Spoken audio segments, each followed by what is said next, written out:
Sijui. Una degree, una master's degree. Kazi nilionayo na ninaomba Mungu anisaidie, na sio kazi nyepesi, ni kubadilisha mindset. Ni kubadilisha mindset za kizazi hiki cha Kiafrika, kuambia namna ambavyo dunia ipo kwa sasa, namna ambako hakuna ajira. Nchi hii inakaribia watu milioni 60. Inakaribia watu milioni 60. Serikali imeweza kuajiri watu 600,000 tu. Hao wengine wanaenda wapi? Na mtoto wako anaenda wapi? Unamsomesha mashule makubwa ya mamilioni ya shilingi. Therefore, what the next? Umewahi kufikiri kitu kama hicho? Umewahi kujiuliza ni kitu gani ambacho unakifanya? Umewahi kufikiri namna gani utamfanya awe mjasiriamali? Umewahi kufikiri namna ya kumfanya aweze kufikiri? Umewahi kufikiri ya kwamba ni namna gani utatransfer angalau kitu ulichonacho, au kutumia nafasi ulionayo ya kucreate family project?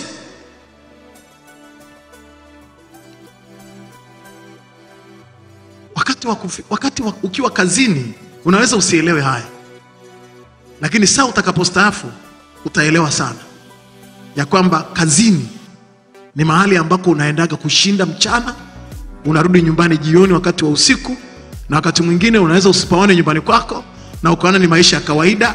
Unarudishwa na dereva, unapewa nyumba inakuja kupigwa rangi na kampuni, service ya umeme inafanyika, pengine hata nyumbani kwenu huna, unakaa kwenye nyumba ya shirika. Uwe na hakika ya kwamba after that, baada ya kutumikia hilo shirika, litakurudisha nyumbani. Na utaenda nyumbani. Na ukifika nyumbani, kila ulichokipanda nyumbani ndito utakachokivuna. Baada ya kampuni na shirika kupukutisha vitu vyote ulivyonavyo, vikishapukutika, yani ukishakuwa sasa ndio unaanza kuwa unasahau password na ma stress yote, ukishavurugwa hapo, una pressure, una sukari, mafigo yanaanza kufeli. Hiyo miaka 60-65 back home. Ukirudi nyumbani, ndio maana mtu akipewa barua ya kustaafu, akifika nyumbani hakai. Walio wengi wanakufa, ni wachache wameweza kusurvive. Na ukifa, watoto wako hautawaachia vyeti. Vyeti vyako huwezi kutuachia vyeti hata siku moja, wala CV yako itatuchelewesha kwenye msiba tu, kumaliza msiba, lakini haitasaidia chochote. Lakini kile utakachoweza kuwa umeachia familia yako, wala si ajira yako, wala sio jina la kampuni ulikuwa unafanyia kazi, ni family project. Mabilionea wote walioko katika chati za dunia wametokana na family project, most of them. Kama si capital walijoin, kama hawakujoin waliwezeshwa na familia, kama hawakuwezeshwa at least walipata idea au mawazo from the family. The richest person, tajiri mkubwa Afrika, ni ndugu yetu Aliko Dangote. Na Aliko Dangote ni Nigeria. Ana utajiri mkubwa wa US dollar bilioni 14, na ni Mwafrika, lakini pia ndio the first black people. Ni miongoni mwa mtu mweusi wa kwanza. Una inclusive, unachanganya pamoja na black American, hao wa Amerika weusi na watu wote duniani weusi. Yeye ni the richest person, ndio tajiri wa kwanza weusi. Mtaji wake alianza nao mwaka wa 77 akiwa na umri wa miaka 21, na alikopa dola 3,000. Dola 3,000 ni sawa na milioni 7 za Kitanzania kwa mjomba wake. Na yeye alitoka kwenye very richest family. Background yake ni kutoka kwenye familia ya kitajiri, na akamkopa mjomba wake dola 3,000, akaanza kuinvest kwenye masuala ya kilimo na pembejeo, na kutoka hapo akaendelea mpaka sasa ana miaka 63, na ndio mtu mweusi wa kwanza bilionea duniani. Tanzania ameinvest cement za Dangote, ile ni Iringa, Mbeya. Naam? Kumbe mnaelewa. Mtwara. Sasa nachotaka kuzungumza hapa ni kitu gani? Ni namna ambavyo aliwezeshwa from the family. na anayemfuata kwa Afrika ana utajiri wa dola bilioni 8, almost half. Ye 14 bilioni US dollar, alafu anayefuata ana dola bilioni 8. Yani ni kuachana mbali. Ushajoga mwanafunzi wa kwanza darasani, alafu anayefuata unakuta wa kwanza ana 92, anayemfuata ana 40. Naye anaitwa wa pili. Akifika kwao anamwambia mama yake, mimi ni wa pili darasani. Tanzania katika nchi za Afrika sisi ni wa 13. Tunazo nchi nyingi hapo katikati zimepita kwa utajiri, kwa watu kwa wealth ya mabilionea wa Afrika sisi ni wa 3. Lakini pia katika Afrika Mashariki nchi yenye bilionea ni Tanzania peke yake. Kongo hakuna, Kenya hakuna, Uganda hakuna, na hizo nchi nyingine, na Kongo pia hakuna. Tanzania katika nchi za Kiafrika ndo tuna bilionea anaitwa Mohamed Dewji, na yeye utajiri wake ni wa bilioni 1.6 US dollar, 1.6 billion US dollar. Na ukilinganisha na bilioni 14 za Dangote, nacho pia tumsifu Yesu Kristo. Lakini angalau tujipigie makofi jamani, tupo katika nchi 3 katika nchi za Afrika, na sisi tupo, mwenzetu anatuwakilisha vizuri. Hiyo ni takwimu ndogo ambayo tulipitia asubuhi na tuliperuzi, na iliandaliwa na wachumi wasomi wako hapa. Na hapa nataka kuangalia kidogo juu ya laana ya Afrika ambayo ni ya kuanza. Kila mara katika nyumba ya Afrika tunaanza. Hiyo ndio shida ambayo ninaiona wakati mwingine. Nimekuambia kabisa ya kwamba dunia, na wala hakuna serikali yenye majibu ya uchumi duniani na kutengeneza ajira. Na wakati huu ambao dunia imepoteza kwa kiwango kikubwa sana ajira kwa sababu ya COVID-19, takwimu zinaonyesha ni zaidi ya milioni 200, na itatumia zaidi ya miaka 200 dunia kutengeneza ajira nyingine ambazo dunia irudi mahali pake. Lakini kinachoweza kuleta majibu ya ajira ni family project, ni miradi ya kifamilia. Sasa tatizo la Afrika, nimefundisha tena hapa mara nyingi ya kwamba ngozi hii nyeusi ina tabia ya kuanza kila mara. Baba akianza akifa, visima vimefukiwa. Mama akianza hata hajafa tu, akichoka, akizeeka, akiugua, akiparalyze, akipata ajali, akipata chronic ill, yani akipata ugonjwa ambao hatapona au ugonjwa wa muda mrefu, akaanza kuhudhuria kwenye mionzi ya kansa, miradi yote ya familia inaanza kufa.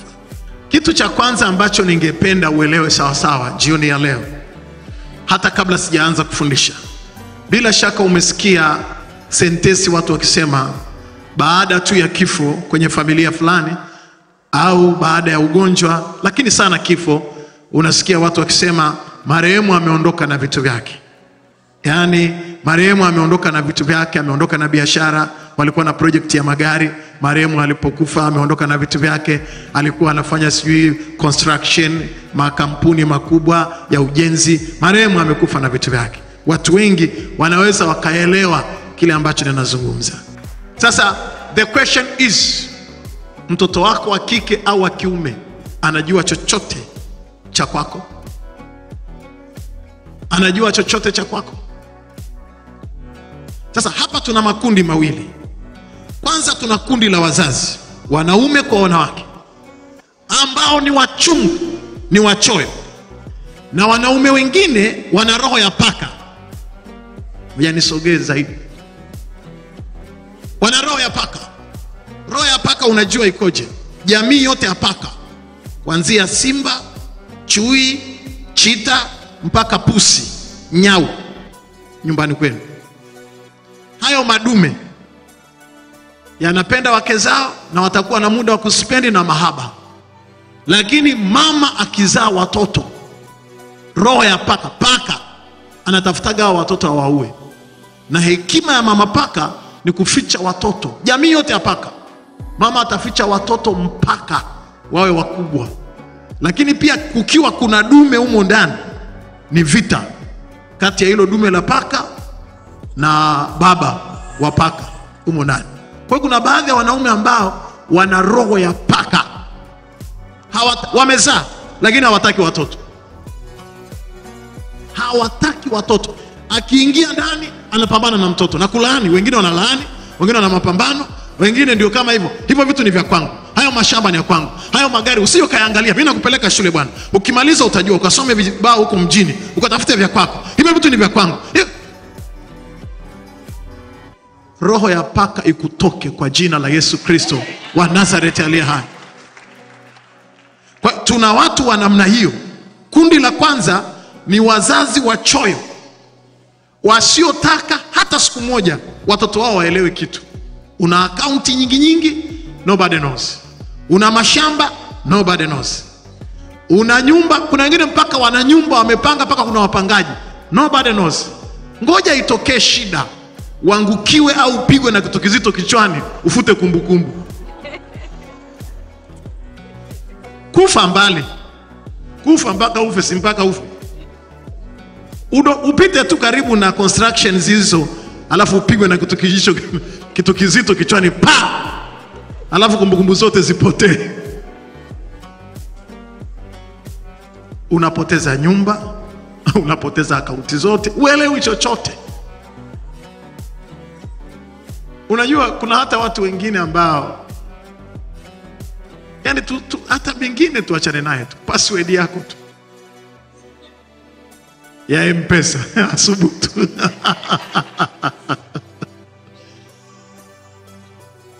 Utapata ajali, alafu zinahitajika hela, siko kwenye simu. Si mume, si mke anayejua. You will never withdraw anything. Hata kama una emergency case, nobody will help you in the family. Hebu niangalieni. Hebu punga mkono wako pamoja na mimi. Anyway, huo ni uhuru wako. Sasa sijazungumza password za CRDB, za ATM, sijazungumza chochote hapo. Yaani hizo tu za simu ya mkononi uliokuwa nayo hapo. Oh my God.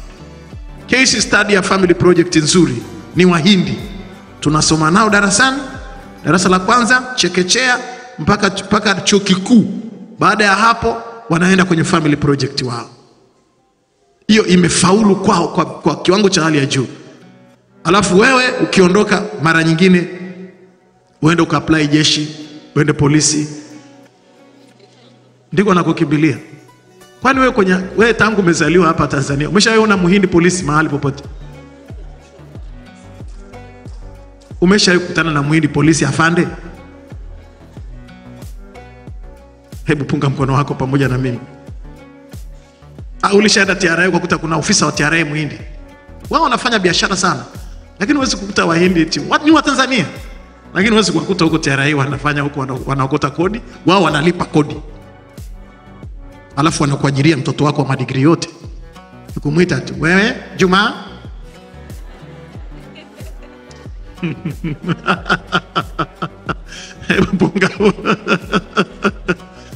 Sasa ufanye nini?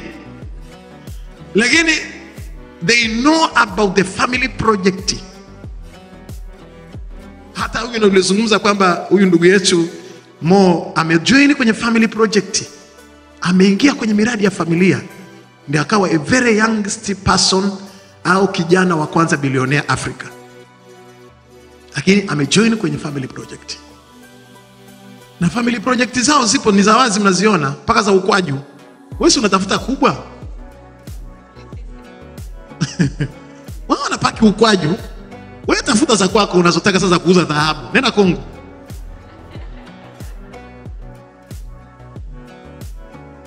Watu wanauza ukwaju, ice cream, lamba. Tu ila nazi. Ndio biashara wanazouza. Au nyinyi mnaona nini? Eti. Nyinyi mnaona nini? Huyo ni bilionea. Ndio family project hizo, lamba, ukwaju, sijui nini nyingine, tuila nazi, maharage nazi. Na nini tena? Naam? Chapati. Chapati, mandazi, juisi. Ndio wanauza, unga. Ndio wanavyouza vitu, wanapaki, wanauza. Wewe unataka kuuza nini? Tanzanite. Unataka kuuza nini? Simple. Hata chapati, hata mandazi ukiamua kwa strategic, hata mandazi. Unajua umaskini ni kuamua. Ni kuamua. Lakini problem, hata nikikwambia family project hapa, kuna ngoma ziko hapa zimeshaangalia, ukipata kama ekari 500 mahali, wewe una uchizi. Hata ukipata eneo kama la kaburi, ukishasimama hapo. Simple. Maana nikizungumzia family project, kuna watu mnaenda sijui wapi, mnaenda sijui wapi, yani mko huko. Lakini nataka niwaambie a very smallest end ambayo inaweza ikakusaidia, ndogo kabisa, inaweza ikafanya kazi, inaweka. Sasa wewe fikiri sasa, kama mwenzangu wewe kazi yako ni kujipara, saluni, wigi, kiatu, kujitiatia, masikini mkubwa, huna chochote, unatutishatisha hapa, unakazana, unajiweka kwenye status. Kama bilionea anauza ukwaju, wewe uuze nini mwenzangu? Uza hatawa. Wewe si uende hata kijijini ukasokote, ukatafute vichuguu kule kwenu, kuna udongo mzuri tu hapo Dodoma, hapo sijui wapi, udongo gani mzuri huko kwenu mnaujua kabisa, udongo mzuri unanukia, leta hapa wajawazito wale.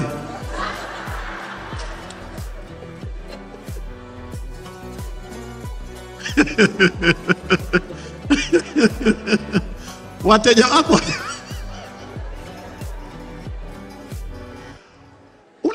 unasema nini? Kachukua udongo, unasema hakuna biashara. Nauli ya kwenda kwenu tu, vichuguu vipo. Nenda, jembe uhitaji, kaazime. Nenda kabisa kaazime kwa nyumbani kwenu, mwambie mama naomba jembe. Nini kichuguu? Umekuja kuchukua nini na shughuli ya biashara? Chimbua, tengeneza maudongo, weka kwenye gunia, beba, leta, peleka Kariakoo. Hela hizo. Wateja wako wajawazito.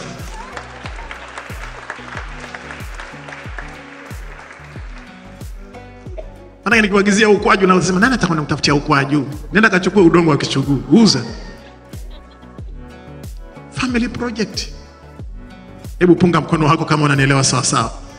Maana kama bilionea Afrika anauza ukwaju, chapati, mandazi, tuila nazi, juisi za kufunga, za kupaki, viunga vidogo vidogo. Sasa wewe uze nini? Wewe ufanyeje? Alafu unasema sina cha kufanya. Jiangalie. Usijaribu kufikiria mambo makubwa. Yes, you can think big, but you have to start small. Unapaswa kufikiri kwa upana, lakini anza basi kidogo. Ukiangalia mtaji wa Dangote kwa mfano, shilingi dola 3,000 alizoazima kutoka kwa mjomba wake, na ni sawasawa na shilingi milioni 7. Ni ada ya miaka 2 ya mtoto wako wa sekondari, 2 years. Tena shule hizo zinazolipa bei rahisi ya shilingi milioni 3.5. Ni ada ya mwanangu wa chekechea ya miaka 2, nursery school. Kijana wa chuo kikuu aliye na akili katika ukoo wenu, hakosekani mtu wa kukopesha shilingi milioni 7. Haiwezekani, hakosekani. Hata mama yako na baba yako ambao wamekusomesha, ukija na good idea, huwezi kukosa mtaji wa milioni 7. Huwezi kukosa. Wapendwa, Isaka alionyeshwa. Kwa hiyo kitu cha kwanza hapa nasema ni namna gani unafanyia mtoto wako mentorship. Mama mmoja leo amenichekesha, nimecheka mbavu sina. Ni mama mtu mzima. Akaniambia, mchungaji, Mara nyingi makabila mengi ya Kiafrika hawaonyeshi watoto vitu, hawaonyeshi kabisa, hawawapi skill wakiwa na umri mdogo mpaka wawe wakubwa wazoee kile kitu ambacho kinafanyika kwenye familia. Lakini sasa wakiwa wanaweweseka, Israeli amewakaba. Yani wakati roho inatoka hapo Muhimbili, ICU, sijui wapi, njoo nitie fulani nitie fulani anaitwa mtoto wake wa kwanza. Sasa Msumeno anakuja, akifika hapo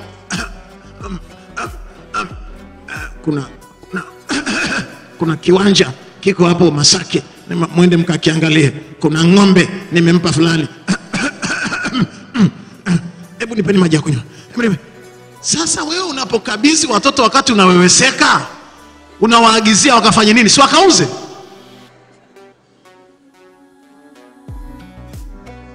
Yani wakati unaweweseka ndio na leta na kitabu cha benki hujawahi hata kuwaonyesha how things work. Hujawahi kuonyesha namna gani vitu vinafanyika. Kerejo urosa yororo vangu wenda kualu mle enjonganya enjende nanganya tupeleke wapi? Saa roho inakutoka ndio unakuja kutusumbua saizi hebu nitie fulani. Watu walio wengi wanatoa mirathi, wanaeleza mambo yao wakiwa kwenye koma.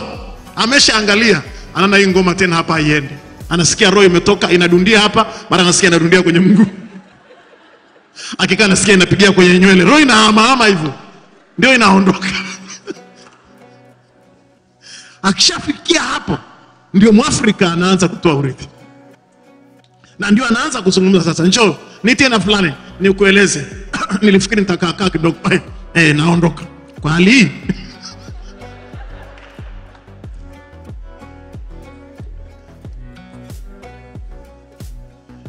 Waafrika wengi ndio wanatolea hapo mirathi yao, hawasemi chochote, ni mkorofu vibaya. Hata unampeleka hospitali, angalia hicho kitu changu hapa, angalia vitu vyangu vizuri, hebu hapo unampeleka mahututi.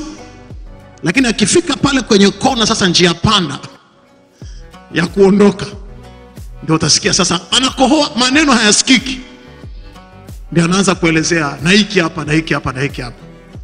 Sasa kama mtoto wako hajui thamani ya hivyo vitu, hajui hata namna gani, unamkabidhi ng'ombe ambaye hujawahi hata kumwambia ng'ombe, ukamwonyesha ng'ombe huyu daktari wake ni huyu, huwa anapandishwa kwa mirija, huyu ng'ombe anakamuliwa lita kadhaa, huyu ng'ombe anapewaga magadi haya na dawa hii na majani haya, yani angalau aelewe hata aina ya magadi ambaye ng'ombe anatumia. Lakini haelewi chochote, unaanza kumwagizia sasa, huyo ng'ombe nimeacha, una project ya ng'ombe wa Tengeru nimekuachia, anasubiri baada ya mazishi bei. Nyumba baada ya mazishi bei, hajui thamani yake. Kwa nini? Vitu hivyo vinatolewaga ubavuni, yani ni mlango wa mochwari, mirathi ya Afrika inatolewa. Sasa twende taratibu ili uweze kunielewa sawa sawa. Lakini Wahindi na Waarabu, nataka nikwambie, hata wazungu wanafanya mentorship, wote wanafanya mentorship program kwa watoto wao. Nilishafundisha hapa nikakwambia, wakati wa likizo ukienda kwenye maduka ya Wahindi utakuta vile vitoto vyote viko dukani, vinafundishwa ubani wa saa 6 unachomwaje, ubani wa asubuhi unachomwaje, na waambieni ukweli, na ubani wa jioni wakati wa kufunga duka unafungaje, unachomaje, na viko pale, vinajua kurudisha change, vinajua kubageni, vinaweza vikakushawishi ukanunua kuliko hata babake na mamake. Na wanaenda anchokuri lazima wanafanywa mentorship program.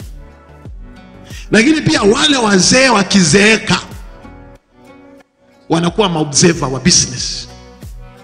Hivi umeshaenda kwenye maduka ya Wahindi ukakuta kuna kibabu kimekaa hapo, wewe ukifika mlokolo unakemea, katika jina la Yesu shindwa, toka shetani.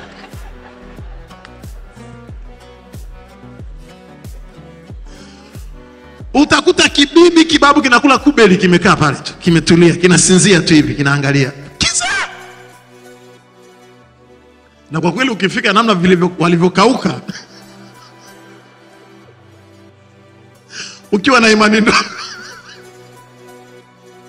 unaweza ukafikiri sio mtu umekutana naye, lakini ndio mwanzilishi, ndio mwenye maono. Anafanya pale observation, na akitoka jioni anatoa maelekezo. Biashara iko hivi, biashara imeyumba hivi, ilikuwa hivi, nafikiri hivi. Yuko pale baba, haamki, haongei, ana observe. Anatoa hekima kwa vijana. Anahakikisha ana nature hicho kizazi mpaka akizimika hadaiwi hata senti ya mawazo. Wewe ni saa roho inakutoka, njoo meko, ambiliae, tupeleke wapi? Too late time. Haiwezekani. Mimi kaka yangu alikuja nyumbani wakati fulani akataka kujenga. Na kujenga tena mpaka leo. Akamwambia, baba naomba unionyeshe mahali pa kujenga. Na baba alikuwa hana hata nyumba hata yeye. Baba tuonyeshe mahali tujenge nyumba. Baba akamwambia yule kakangu, nenda katafute juu ya mwembe, ujenge juu ya mwembe. Na kweli mpaka leo kakangu anatafuta mwembe, hajawahi kupata. Hajawahi kujenga mpaka kesho. Wanaume wa Kiafrika, unajiuliza wewe mwenyewe huna nyumba, unataka kujengewa, hautaki. Tukufanyeje?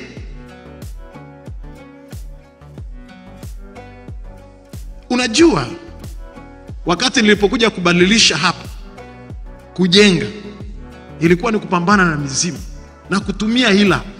Unamjengea mtu nyumba yake alafu unampa rushwa kwanza. Ushawahi kuona kitu kama hicho? Unampoza kwa hela kwanza aende kwenye mbege ili uanze kujenga. No way. That is the African culture. Lakini utakuta vibabu vya Kihindi, vibibi vimekaa hapo. Wakitaka kwenda kuinsert sijui wanatengeneza kiwanda. Siku kiwanda kimekamilika, kabla vitu vyote utaona kibabu kimeletwa kisa. Kinakuja hapo, kinatoa baraka, kinaangalia. Saa nyingine hata kina kumbukumbu hivyo. Lakini yupo anafanya mentorship program. Yaani unakuta mtoto wa kiume amemaliza chuo kikuu. Yeye akiamka asubuhi, mama yake wakati anaenda kazini au baba anamfuata kwenye gari. Oya, mami, vocha. Anapewa vocha. Mama anaenda kazini, anarudi jioni. Kama nyumba ina internet ikiisha, utakuta wale vijana wanauliza, mama, internet imeisha, baba, internet imeisha. Hujaweka kifurushi. Sasa tunatumia smart TV saa nyingine. Okay, mama ana provide. Alafu anaenda kufungua kwenye friji. Oh, mami, kwenye friji kumepungua. Nini hakipo? Sausage. Huyo ni mvulana. Sausage zimeisha mama. Sausage, unajua mimi niko likizo hapa, sausage. Hajawahi Jumamosi mama anaaga na baba. Tunakwenda Bagamoyo shambani. Tunakwenda kwenye site fulani. Tuna mafundi. Lenyewe linarudi nasema kuna program nafuatilia filamu. Anarudi ndani. Leo kuna mechi. Jioni mama nitakuwa na mechi kidogo. Naomba kifurushi alafu kutakuwa na mechi. Yeye anaangalia friji, anaangalia television.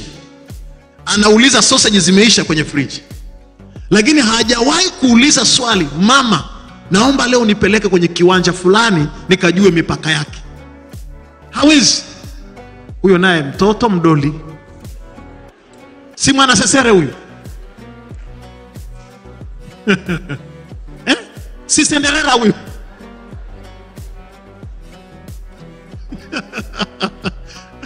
Msumeno anasema huyo zombie. Nikawaambia ninyi vijana, mtaanza lini kuuliza maswali ya maana? Unauliza sausage. Tena kwa fujo kubwa anauliza sausage. Mnaondoka wote nani atapika hapa nyumbani? Ndio swali hilo.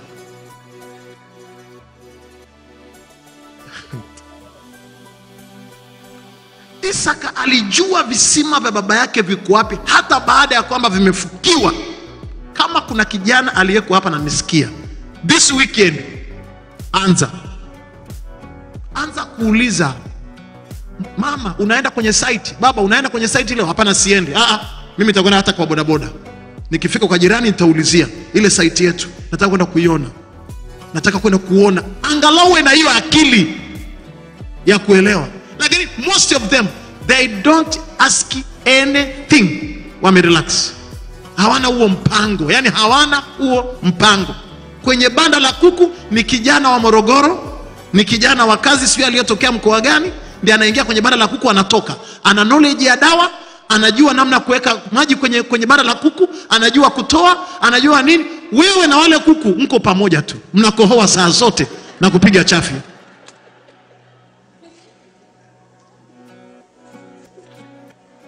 Mnacheka mazuri hapo. Manake ama kuku ya kisasa yanapiga chafya. Utasikia huku kwenye banda. Kuku akipiga chafya kule unasikia na huyu mwingine wa kindakindaki mna. Ninafikiri I think I have an allergy.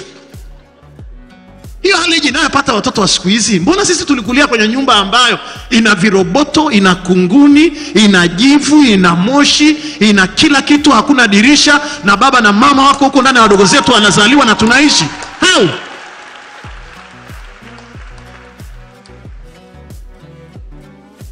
Hivi kesho siwaamke uende makumbusho ukaangalia nyumba tulizokulia sisi jamani. Tunalala kwenye ngozi ya ng'ombe. Umo ndani kuna pikiwa, kuna jivu, kuna moshi. Uko juu darini kuna ndizi zinaiva. Hapa pembeni kuna ng'ombe, kuna kuku, kuna mabata, kuna paka, kuna mbwa. Kila mtu anatafuta oxygen na hakuna shida ya mfumo wa upumuaji.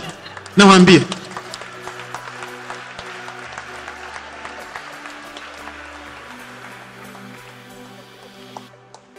Lakini hawa kwetu tumeweka viyoyozi, nyumba inafanywa, kuna tiles, hakuna vula.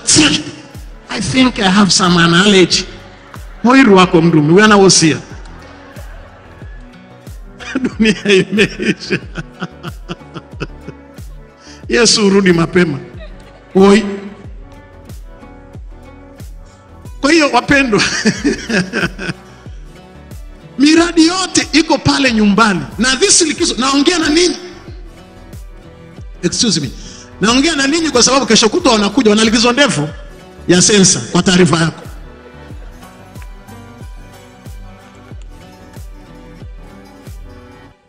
Hajui kukoroga, hajui kupanguza vumbi, akifasokelea tu. Mama, unajua na allergy. Njoo. Leta. Vile vidonge, ile spray, fru. Mtoto unapiga dawa kama unapiga. Siwezi hata kuongea tena, nimechoka mimi, nasikia hasira. Kuja niwaambie wazazi wenzangu ya kwamba we need changes. Wako wapi watu wachache wanaokubaliana na mimi hapa? Wanaosema tunahitaji mabadiliko. Sema amina. Tunahitaji mabadiliko katika maisha yetu ya kawaida. Kwa namna ya tofauti. We need it. Sasa huyu unamsomesha, ukimaliza unampeleka China kwa degree ya kwanza au degree ya pili, unampeleka Uingereza, anaenda anarudi. How to connect? Anawezaje kuja kuconnect na maono ulio nayo kwenye maisha yako? Au unamwandaa akafanye kazi wapi na kwa nani? Muda wote alipokaa pale, hata skili ya wale kuku wanaomlipia ada. Ng'ombe hajui kukamua, hajui kufagia banda la ng'ombe, hajui kuingia, anaogopa mo. Toto kubwa kabisa kama Msumeno eti anaogopa mo. Yesu.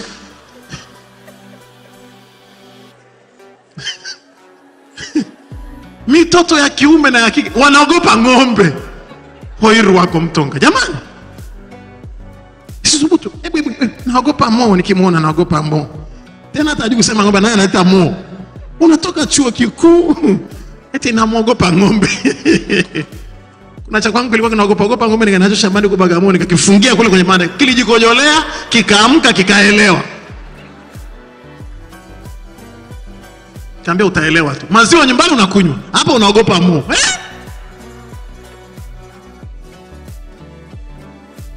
Mwingine tukaenda naye shamba, anaona ng'ombe anakamuliwa, akafika nyumbani hataki maziwa. Nikamuuliza, "Kwani hutaki maziwa?" "Mimi sijai kujua kama maziwa ni ya ng'ombe."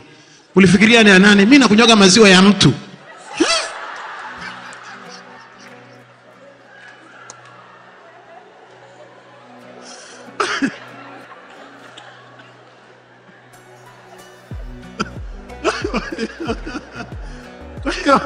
Kwa hiyo ukitaka kumpa maziwa wanauliza, haya maziwa ni ya nini mama? Mpaka umwambie ya mtu. Ukimwambia amu anasema yananuka samadi. Watoto tunao nyumbani. Eti nakunywaga maziwa ya mtu, mimi sinywaga ya ng'ombe. Ya mtu, wewe mchawi.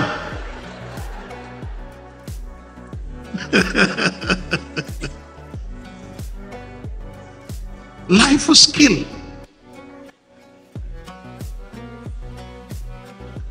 Na mentorship program inaenda kwa miaka mingi. Haiendi kwa siku moja wala siku mbili. You need time. Kwa hiyo ningewaomba sana wazazi mambo mawili. Ibrahimu umuonyeshe mwanao visima. Na Isaka ukubali kuunderstand visima na mipaka yake na mahali vilipo. Angalau uelewe. Ndio maana ikitokea bahati mbaya ya ajali, watoto wetu baadaye wanapoteza each and everything. So they don't understand. Hawaelewi. Kama anajua mjomba akiondoka nacho basi, kama anajua shangazi akiondoka nacho basi, kama anajua rafiki au chawa wanaozunguka na wewe baa masaa 24 akiondoka nacho basi. Nothing done. Umaskini unarudia pale pale. Family project. Kwa tulikuwa tunajaribu kujadiliana tulipokuwa Dodoma na mapadri wachache pale Dodoma juzi. Tukasema tunafanya nini? Kanisa linafanya nini? Ukiangalia takwimu ya skill ya uchumi duniani, haiwezekani bila family project. Ukirudi kwenye culture za Kiafrika, kuna hizo obstacle. Wazazi wasiotaka watoto wao wajue vitu na watoto wasiotaka kupokea vitu kwa wazazi. Alafu kuna wengine ambao wana akili ya bangi. Naye anakuambia, "Hai bwana, mimi naishi kibandido, naanza kivyangu vyangu. Kama mna mambo yenu ni ya kwenu, mimi naanza kivyangu." Ukimwangalia anaanza kivyake, hata saizi ya kiuno cha suruali yake hajui. Anataka kuanza kivyake. Saa zote ameweka hizo maspika, earphone kwenye masikio, mamziki. Hivi, mwendo hata hivyo. Anaanza kivyake, yeye ruwa kumdumia. Ruwa. Lipi unaanza? Jambo gani unaanza? Alafu kuna na wengine wanajiapisha kabisa, anatoka nyumbani kwa hasira. Kuna mambo mengi ya kufanya. Ameenda kukaa kijiweni. Ameenda ghetto kwa washikaji. Mimi maisha yangu nimeamua kuanza maisha yangu. Maisha yako.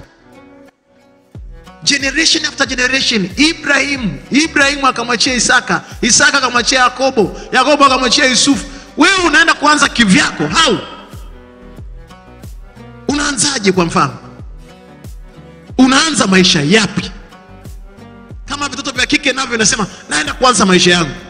Unakutana na muuni tu. Unafikiri umeanza maisha ya kwako. Lakini kiukweli hayako hivyo. Angalia sana vitu vilivyoko nyumbani. Family project. Sasa tukakaa na mapadri kule Dodoma juzi.